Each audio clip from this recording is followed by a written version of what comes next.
what's going on, everyone? Humor and Hope fam. Yeah, if you can't tell, this week we got a special guest. Here are my friends, Katie and Frankie Cacich. What's up, guys? Can you say hi? Hi. Yeah, pretty special stuff we got going on here. You know, when friends become like family, you gotta interview them because they're a big deal. So, yeah, this week we're just gonna, do a little interview again, see what's going on, and yeah. Does that sound good, guys? Sounds good. Tell us about our friendship, guys. Why don't we get your perspective? You can tell that story. So I met Angie going on a mission trip to Africa. Wow. Yeah. Hopefully you guys stuck around for that whole 10 hours. All right, question number 1. Pretty simple. Whoever wants to take it away, why don't you guys tell us about your family? So we have 3, well, first of all, we've been married for 10 years. Right? Nice. Yeah. 10 years. Woo-hoo. Whew, that's a long time. And we have 3 kids. Amelia, who is going to be a year old. And Zeke, who is 5. And Frank, who is 6. And Frank has special needs. Lil Frank, what are some of your favorite things? I don't wait. A movie? I don't. What else? I don't. Horses? Nay. I don't. Ball. Yeah. Ball. You like balls? Throwing balls? Yeah. Yeah, we like to play catch, don't we? Zeke, what's your favorite thing about your brother? My favorite thing about my brother is watching a movie with me and sitting by the fire with me. So much love. How would you guys describe Frank's special needs? So he had a lot of respiratory stuff in the beginning, and we really didn't know what was going on. So we were at a lot of doctor's appointments. Sure enough, 6 months old, he still hadn't rolled over for the first time yet. And we started noticing his neck would still kind of really flap and bounce, and he couldn't hold his own head up. So then I think it was 8, 9 months. At one point in time, he had a febrile seizure, and then we started with genetics, or neurology. Well, that's it.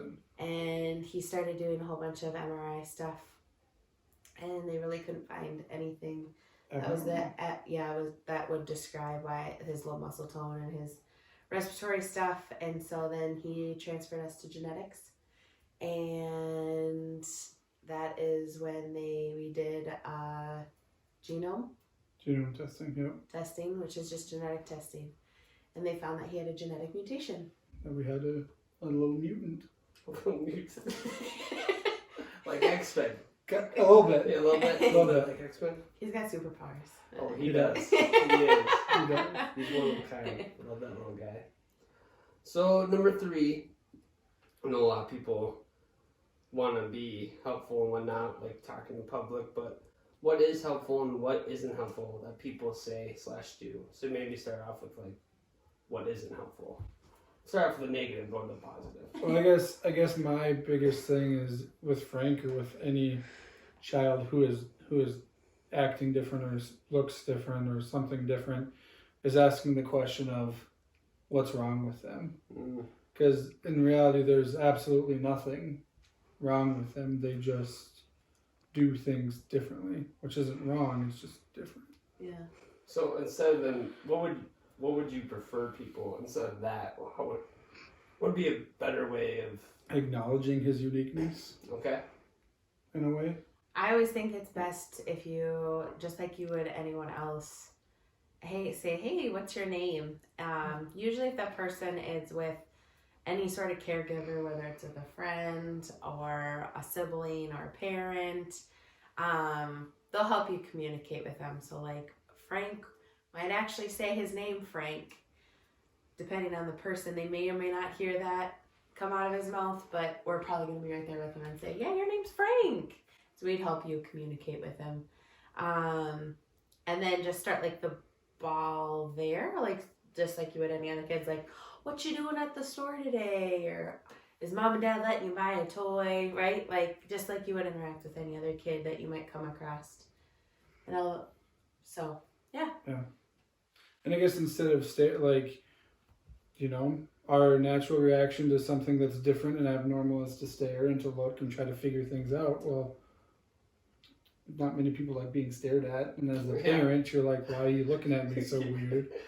So it's like, just don't stare and just ask those questions. Like, interact with us like normal human beings that we are, to ask about our kid. Like, yeah, he's different. He's running around and he doesn't sound like a typically developing kid, but ask us about it.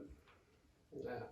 And like any other thing, I would just ask that parents have an answer. So if their kids were to ask the parent, hey, what's wrong with that kid? Why is he in a wheelchair?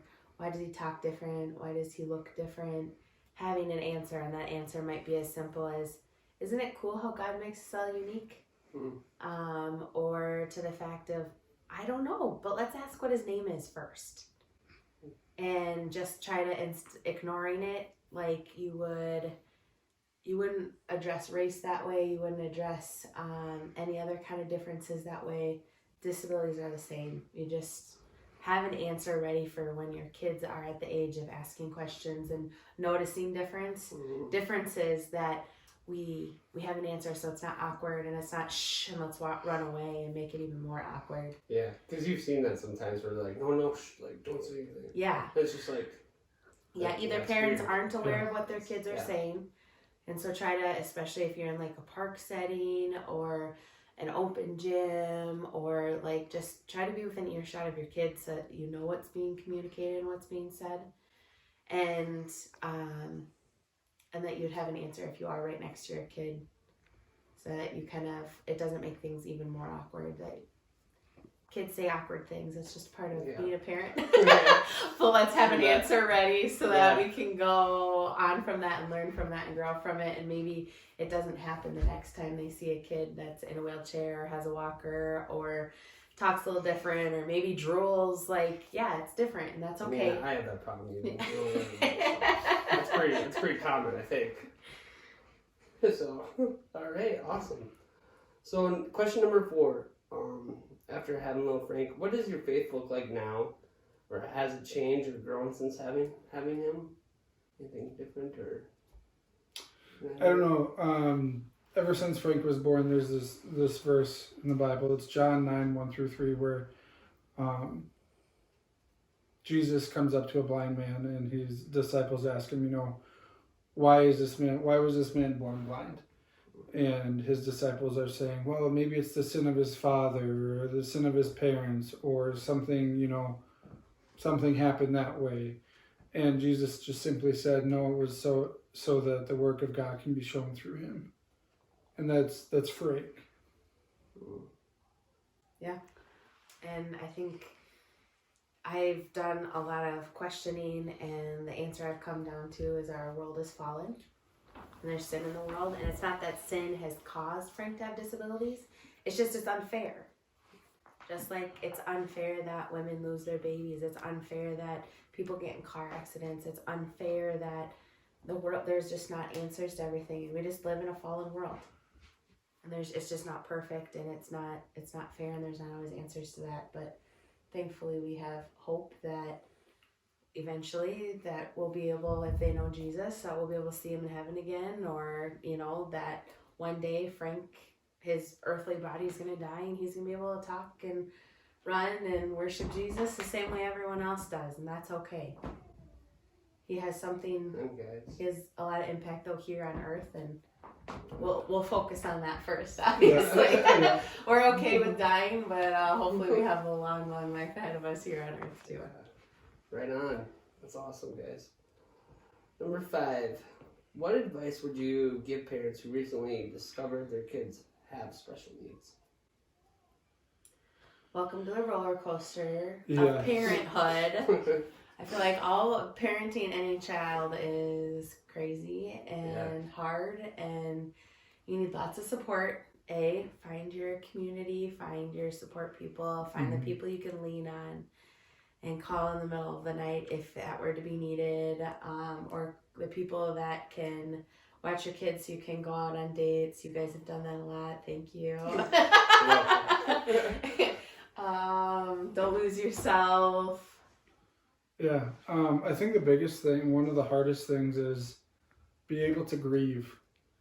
You know, as a parent, like, you have this child and then you find out they have a differing abilities than you thought they would. So you need to let yourself grieve what you feel you've lost. Maybe you were able to imagine your kid, you love baseball. And so you imagine your kid always being able to be on Little League and be the coach. You know, whatever that is in your life, that might not look the same as what it once did. You may have had dreams of being able... There's lots of times we want to go hiking when we're camping. Yep. We can't do that. Frank, I mean, a lot of the paths can't take a stroller. He can't make it more than maybe a mile for hiking. Not even that much, because that's even harder. And as we found out this weekend, Yeah, you did pretty even well. on a bike. even on a bike, there might be a little wrong turn here and there. And so it was one of Good those... types. And we're able to laugh about it now, but it's just one of those things, like, and sometimes it's a seasonal thing. Like, you might grieve something at this point in time and something else comes up, that it's okay to be sad and want your child to be able to do something that they can't. But once you were able to grieve that, then focus on what they can do. Focus on what they can do. Or if there's something you love that you thought they could do, figure out a way to do it with them. Yeah. Like, if you always wanted your kid to water ski, there's ways to do that. If you wanted them to play baseball, there's baseball leagues for kids with disabilities. Thankfully, we live in a time and Special Olympics has a lot of things, and it's just, there's community out there in the special needs world, and just find those people, reach out.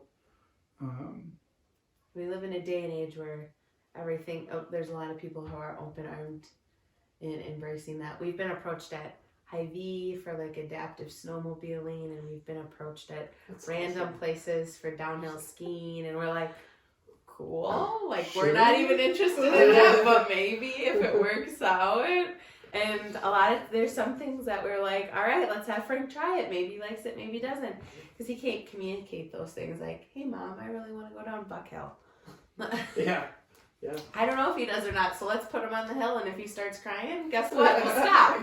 Yeah. And if he says more, then maybe we'll do it again. So, yeah, just try not to get caught up in... The things you thought things they can't do. Well, or get caught up in the everyday, like, tasks. Sometimes, I mean, disabilities look so different, but I feel like we can get caught up in our daily routine to let them still be kids and find fun things to do that they can do and they can be a part of, and then don't feel bad when you do things that they can't be a part of either. I think that's okay to go do things apart as well. And especially if there's siblings involved. It's always, I think one of the things we know we struggle with, or we try to keep in the forefront of our mind, is Frank has a younger sibling, but he's more like a older sibling, and we need to remember that he's still a kid. And we shouldn't rely on him for those things, but if they want to help, you can have them help. Yeah, I always tell Zeke, if you want to go faster, you can help your brother. If you don't have to, Mom will help him, but then you're going to have to wait about 10 minutes, because now we have a younger one as well. Yeah. But, yeah, we were blessed with a very Servant-hearted. helpful, younger brother, and I think God knew that all along. Yeah. I thought we were crazy for having a kid right about the time we found out Frank had special needs. We found out we were pregnant with Zeke, and I was like, oh my God. I didn't know that. Wow. This is not okay. We were talking about, like, just waiting. And then 3 days later, Katie is sicker than all get out. She's like, I'm either pregnant or I need to go to the hospital. She took a pregnancy test, and we found out that we were having Zeke. So I was like, But God knew we needed him. God knew we needed him. Amen. Oh man, that's awesome. I didn't know that. Yeah, That's now cool. we're best buds. Sweet. All right, I think that's about wraps up for today. Is there anything else you guys want to share I don't think so. before we sign off? No. Oh. All right, this has been another encouraging word. Hope you guys enjoyed our edition of the cabin. Yeah, we thought we'd get you a new ambiance. Did I say that right? Yeah. Ambience? Such Yeah. that's a big It's a hard word. That's a big word. Hard word. Wow. That's tough. I know. Anyway, yeah. Ooh, it makes me sweat just thinking about it. You're sitting next to the fire. Yeah, that's true. Okay. All right. Details. But hey, I'm Seth. I'm Frank, I'm Katie. This has been Humor and Hope. where the humor is free. And hope's eternal. Peace! Bye.